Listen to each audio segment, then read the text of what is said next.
Also, let's talk about the FMDQ, S&P, Dow Jones, Nigerian Sovereign Government, Nigerian Sovereign Bond Index, which was put together in 2018. This agreement was the first of its kind on Africa-based securities exchange to offer fixed income securities and to put an index to it, which is available to you investors out there. So let's put this into some context and perspective, talking about the bond index development. Let's get through to the FMDQ exchange place in downtown Lagos, where Jumoke Olaniyan, who is a vice president in charge of market architecture at FMDQ Securities Exchange PLC, is joining us. Jumoke, good morning. Good to have you. And of course, she's also seated there with the head of South Africa and Sub-Saharan Africa, S&P Dow Jones Indices, Zach Bezuidenhout. Thank you very much, both of you. We appreciate your coming through on the program.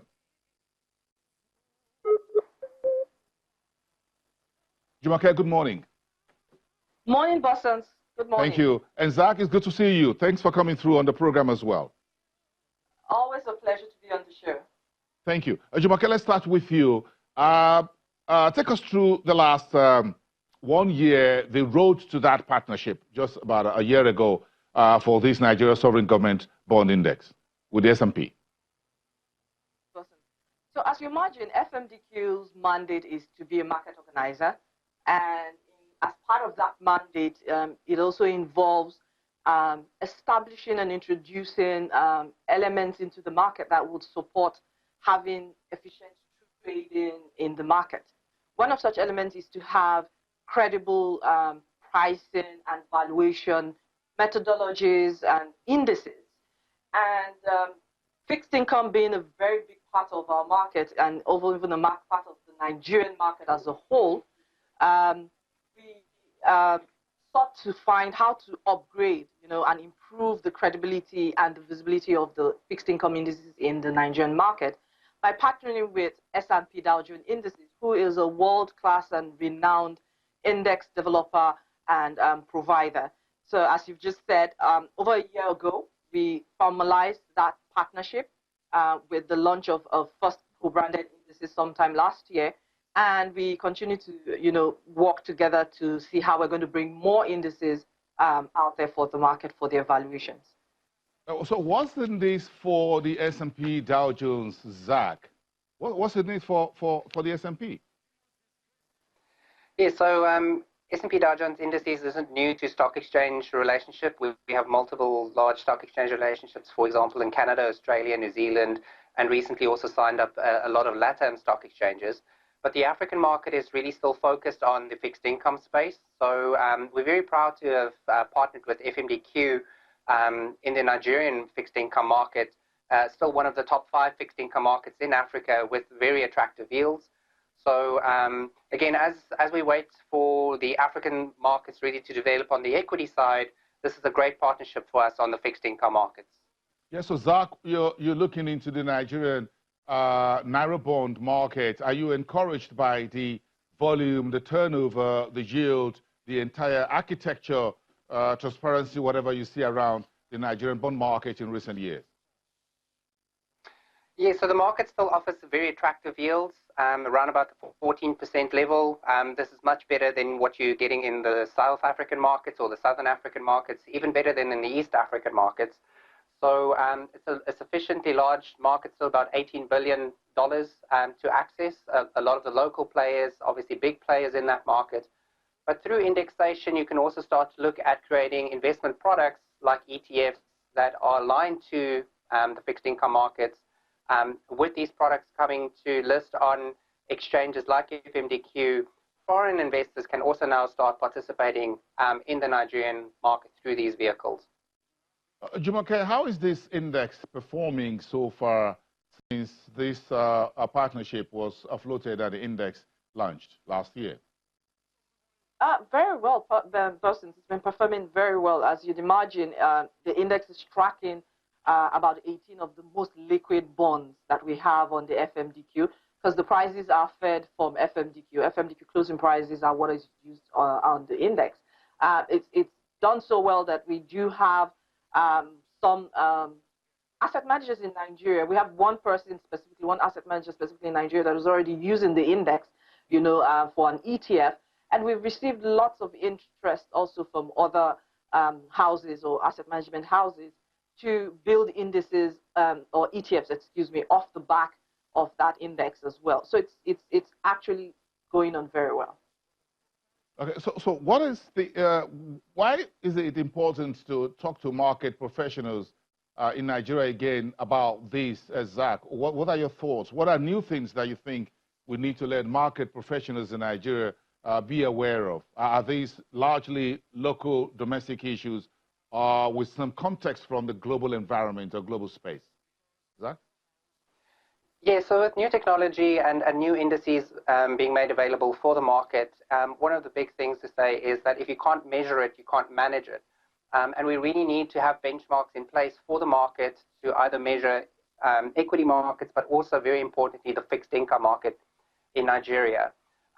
With the benchmark as the first thing for the market, we can then see that PFAs and fund managers can align their investments to the market returns in the fixed income space, aligned to the index, either directly investing in the underlying baskets or creating products like ETFs that they can set up and manage exposure. ETFs are becoming very popular vehicles to access markets, but also tilt to fixed income markets or equity markets to really align the exposure to sort of the attractiveness in the particular market at a particular time. So it's a very useful tool to put together, but sort of in the forefront of that is you need the benchmarks and you need the indices for the markets to start using that. And these benchmarks are not just used by asset managers. The PFAs themselves also need benchmarks to be sort of measured against, so that pension members can see if the PFAs and fund managers are actually delivering returns in line with market and to be held accountable for that. If I may just add to that, Blossoms, as well, it's also very much in line with FNBQ's style of doing and bringing things to the market. We always want to form a collaborative effort, and we always want to engage the market and understand what their needs are, so that what is brought to the market is fit for purpose. This also is particularly timely and important because of the drive to push more retail participation in the fixed income market. And as Zach has said, ETFs are one of the major, access to the markets for retail participation, mutual funds and fixed income funds. And to do that, they need credible indices. So that's part of what this workshop and this engagement with the market is all about, to once again consolidate all the market's views and come to some sort of agreement on how we can work together to build the fixed income market from the ETF space down to retail participation space on the FMDQ. Yeah, but again, do you think there are anything out there that we need to watch? Yes, this is an index wrapped around Nigerian sovereign debt floated in local currency. But do you think there are some risks there that market participants, market operators need to be aware of? Is there exchange risk? Are there market risk? Are there other risks out there that this sensitization program would bring to the fore? Absolutely. Like any financial market product, it's not devoid of risk. But I think the part of the objective of the workshop is to educate all participants what the structure and the process is for developing these indices. When the market is comfortable with what the foundation for the development of those indices are, and that it's actually properly tracking the underlying market, which are the fixed income prices itself, which in itself have their own market risk, liquidity risk, as the case may be, then they're able to apply that knowledge when they're developing the ETFs or the mutual funds, and they're able to understand how that would impact those products that they are bringing to the market. So it's not necessarily that the risks are going to be totally eliminated. No, not necessarily. It's just understanding, and then helps you know how to structure properly, the products that you want to bring out to the market. Yes, yeah, Zach, please go ahead. If I can add to that, I think the local users and investors into the bond market in Nigeria is fully aware of some of the duration risks and the credit risks and sort of the yield risks in the market. I think for foreign investors, again, I think the currency risk is one additional thing that they obviously take into account. But at least we now have a benchmark that investors can start using to see exactly some of those underlying aspects that make up a bond index and can then manage assets according to that. Okay. Jumoke, is our new green bond or bond flotations part of this index? Has it been included? Can you please take that question again? I didn't quite hear you. Yes, our green bond, our climate bond. So the index has requirements before any bond can be included. There's the things as number of the volume of amount of the bond in issue. It's about 1 billion that needs to be in issue before it is incorporated into the index. So the index construction rules. So definitely, this is the constituents of the index are reviewed regularly, and once any of those FGN sovereign bonds comply, definitely the index will seek to adopt them. But currently, no, the green bond is not yet, or the sovereign green bond is not yet part of the constituents of the index. Okay, by virtue of size? Size and other things. There's several other parameters that are considered in including a bond in the index. Pricing, liquidity across the value of the bond as well, duration of the bond as well. There's several things that are considered in including a bond to the index. Zach, I'm sure you watch the market, but again, I'm sure you watch the Nigeria's broader economy as well. Would you be encouraging the Nigerian authorities to float more Naira bonds moving forward? How do you think this should go as the country continue to manage its debt portfolio? Yeah, so I think if you look at the size of the Nigerian bond market relative to some of the other African markets, I don't think it is too excessive. So I think a lot of the East African markets have also now mentioned that they are looking to float some more bonds for infrastructure development in the market.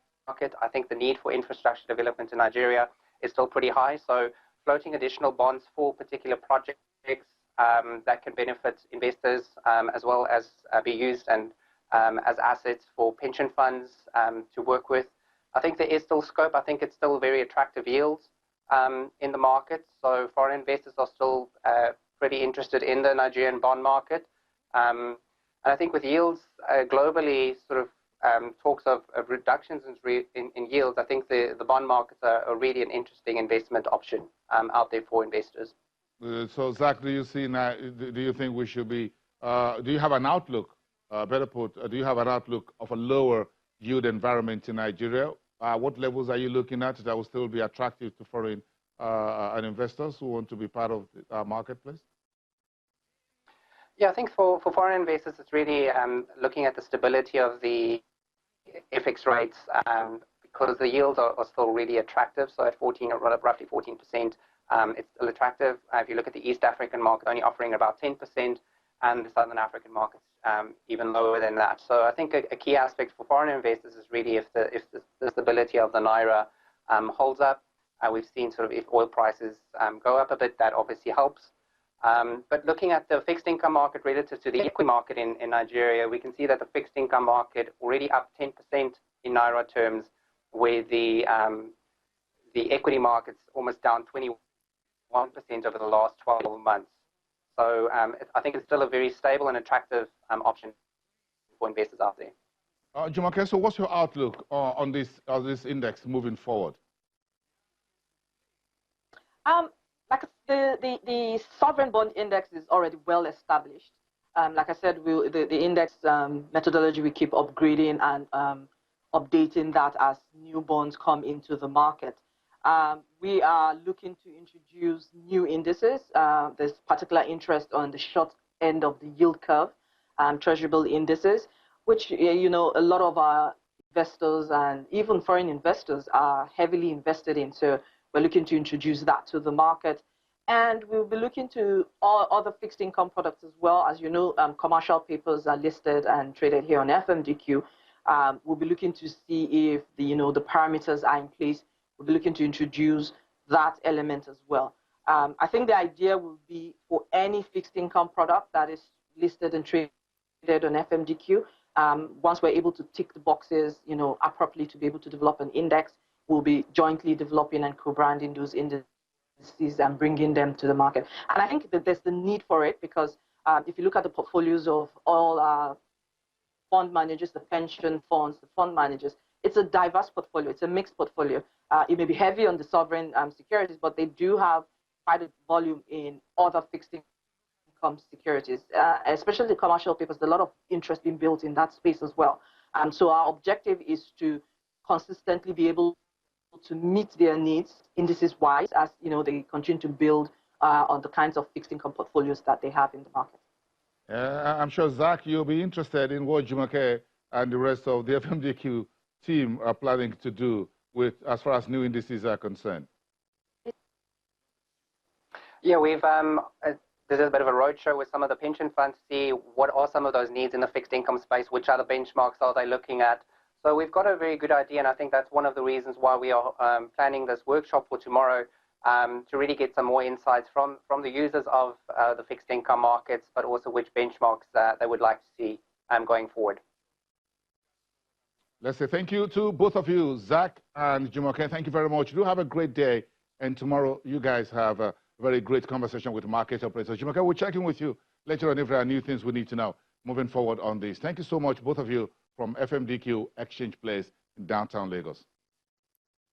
Well, let's go back to the market. One of Nigeria's listed insurer, Mutual Benefits, just reporting this morning to the Nigerian Stock Exchange its numbers for the first quarter of 2019, reporting gross premium reaching 5.726 billion naira for the first 3 months of this year, but the net premium income is now 3.703 billion naira, a little bit lower than 3.869 reported in the same period of 2018. First quarter net underwriting income 3.870, also lower than about 4.014 billion reported in the first 3 months of last year. Net underwriting expenses are also down by about 300 million naira. 2.082 billion naira was what Mutual Benefits is reported to the market this morning. So the underwriting profit for the first 3 months of this year came in 1.788 billion naira against 1.583 billion reported in the first quarter of last year. Where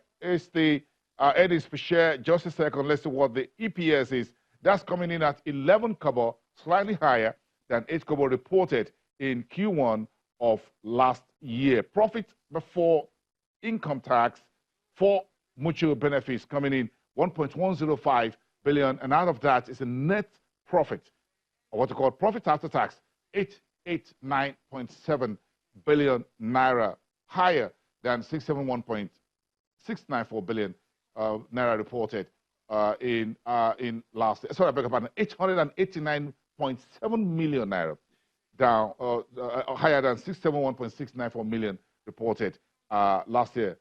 Pre-tax 1.105 billion, net profit 889.72 million naira. Let's come back to you after the break. You're watching Business Morning.